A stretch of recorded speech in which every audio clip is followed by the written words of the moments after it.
Hey there. In my last video, I was showing you my sort of attempt at building a new form of a gatefold album. And I showed you how I kind of built out a base in gray. I want to show you what I bought at a store. I bought this at Frank Garcia. I ripped the packaging off. I'm sorry, I forget the brand.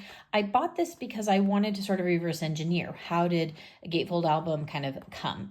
So this is, again, it's a company's, apologies for not having a name for you, but this is how they have it. So it's all sort of attached to the base here.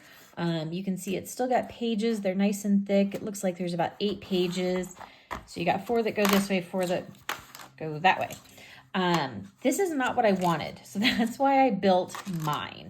I don't really love that. Okay, so, I mean, it lays all on top. You could certainly close it with some sort of adhesive. You could, come up a little bit, although I definitely think there's going to be some problems here.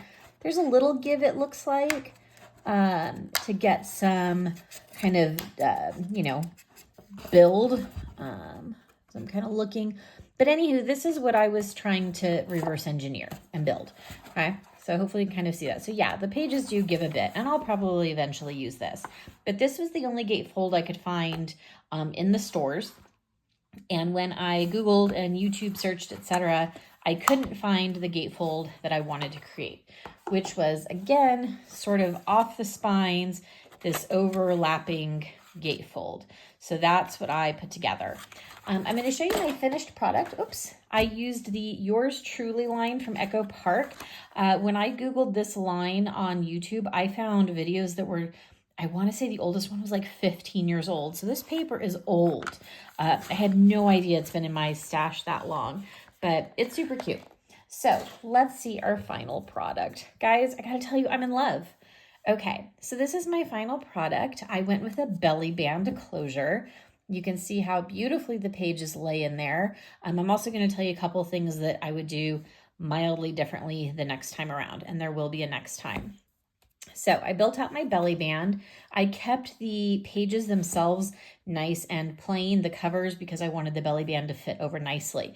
And while it does stay perfectly, like it's not slipping, one thing I considered doing is I think I might next time just take a little brad and I could adhere it kind of like almost like here and here, and then the belly band would kind of sit on it. So again, I'm not worried about it sliding because the book is pretty taut. But if I was worried or if I wanted the belly band to be a little bit lower, I might again just put those little brads right there. It would just be kind of a little boop, kind of sitting. But let's go ahead and take our belly band off. So there's the belly band on its own. This was a sticker, this cute little ruler. So that's all I went around with. And then just a cut apart, a little doily, a little chipboard, a cute little button that I added some ribbon to, or some like twine. This twine was actually white and I just inked it up with a Stampin' Up! Ink. So we'll set that aside. And then here's our book. So this is a basic gray paper from Stampin' Up! That is my base. And then the rest is the Yours Truly. I also used a couple sheets of pink from from Stampin' Up! And then I think they're Real Red. Well, let's look. Ah, I love it. I think it's so cute. Okay, one thing I'm going to show you right now because it's a little mangled over here. When I first did my hinges, remember I had to, if you saw my previous video, I had to rip it up because I put it on upside down. I would definitely do the paper all the way across next time or further across. So just like you do in a regular book where the paper of the hinge kind of goes all the way across and you crease it, I would. I didn't, so oops. But I wasn't going to rebuild. So you can see the pages just kind of, they lay pretty flat actually, and then you can basically pull them up. I have thought about debating if I had room to do a waterfall here. I didn't actually end up doing it, but let's look. Could we? You probably could. There's space back there. So I probably could have put a waterfall if I wanted to. Let's take a look at each page. So this page here, a big fan of using scraps to create this cute little flap, and then just the pretty kind of, I don't know, houndstooth paper. The pretty hearts in all the different colors, cut apart. These are a couple flowers I had, stickers from the sheet. I did not use a magnet. What I did is I put a piece of chipboard on here or under here. That helps weigh it down. It's just kind of a trick to help weigh papers down when you don't want to use magnet upon magnet. And then also the flower kind of helps as well. Plus doing a longer flap helps keep it weighted. Flipping, I can show you the back side of this one. This is a cute little cut apart. This one I did magnet because it's small. It's just pink on the back here. I actually left that gray and then more of that cute pink houndstooth. Because the pages weren't going to mirror exactly, I actually just decorated each page separately and then I just laid them out to see how I liked them. This page I went with a really cute graphic 45 tag. This is a super cute ribbon. I just got this in the mail from Country Craft Creations. I got this and a really pretty pink ribbon in the mail from them with a few other goodies as well, including a new Valentine's pack I'm going to be working with. This was literally a scrap of gray paper I had, and so I just folded it in half, added some colored paper. These little stickers are these cute little tags, and I tucked it in this little folder. Cut aparts, stickers, some fun ribbon. This ribbon is sort of dimensional, so it's thick. Now, with this layout, real quick before I go further, I am not going to do extra pages. Sometimes we do the pages on in here. I'm just worried that for the tightness that I have pretty minimal, oops, there you go, pretty minimal exposure. So could you glue these shut? You absolutely could. Back side of this one, went with XOXO. That's 4 little banner stickers. I just did 2 and 2. Love the pink houndstooth. This was a cut apart, and actually it might have been a piece of ephemera. I had the paper pack and I had a pack of ephemera. That's all I had to kind of start with. If you can see the back here, this pink paper, that is a Stampin' Up! Die. It's their stamp. It's some sort of stamp set. I can't remember. It's a die cut that's meant to look like stamps. So then we have this cute little pocket page. This ribbon was super fun. I think I bought this, I don't know, maybe at Michael's or Joann's. Just did a cute little another graphic 45 tag. This is their smallest one. This was a cut apart. Again, that really cute black and white, just really delicate little dot. I also did a little book. This is a die I've used before. It's just kind of got a cute little file look to it. Obviously, when you're doing something like this, you do have to consider the orientation of the paper. Could have gone this way. I went this way because I had a scrap that was going to work better this way. When I'm using these paper packs, I'm bad, guys. I use the pack kind of once and then I tend to set it aside and I don't always come back to it. So I am trying to be better about using my scraps.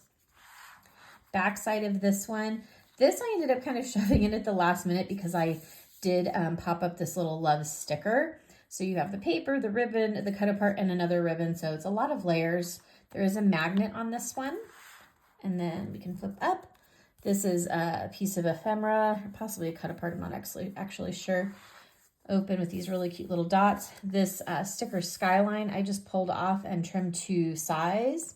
And then the bottom flap there, just with another one of the cute little kind of ticket tags. Oops. The magnet on this one is on the bottom because I'd already put the paper on here. So I did use my Better Basic Gray magnets, not my cheapy Amazon magnets on that one. All right, last page here. We went with a long sort of flap to go across. I used a couple of the cute little tags. Open that up. I did a ribbon on the inside there. I love ribbon, always adding texture. This really delicate kind of striped paper. Isn't that a fun little ribbon? It's pink and then it's got little kind of mangled hearts. And then just kind of a nice big space for some photos. Backside is a tag pocket. So just used a quick little tag die. I used that same die cut. Again, this time I went this way with the orientation. And I wanted to use that really cute little cut apart. So a couple different ways to orient your dies. And then again, we've got that nice back space. So again, you can see here, it's a little kind of pieced together. I would definitely be more thoughtful about making sure my spines went from one flap to the next so that I didn't have any little gappage happening. But that's kind of a live and learn sort of a thing. Let's see, we're gonna go that way. I don't think it matters which page goes on top. I could certainly do the spines to go the other way so it was this way. There you go. You would just want to be thoughtful about what your top page is in terms of how you're layering them. But the way our spines work, ours goes this way. I love it. I'm very proud of this. Multiple kind of rounds of trying to figure it out. I think it turned out super cute. Old paper, new ideas. You gotta kind of love it. So let's slip our belly band back on. And here she is. So thanks so much for watching. Our next project is also probably going to be Valentine's based, as my 2025 goal is to create some decor for my scrapbook room. So I've got some new stuff in the mail. Also Echo Park from Country Craft Creations. I can show you real quick. And then we'll be taking a look at our next pile of goodies. Let me grab that. My next pile, buy a beautiful book. I will be working with the brand new Echo Park Valentine's Day line. I ordered that. I ordered some extra papers because my plan is to do something with this big giant circle canvas, and then I want to make a corresponding banner. So this is my next project already prep. So thanks so much for watching. I'll have something new for you soon.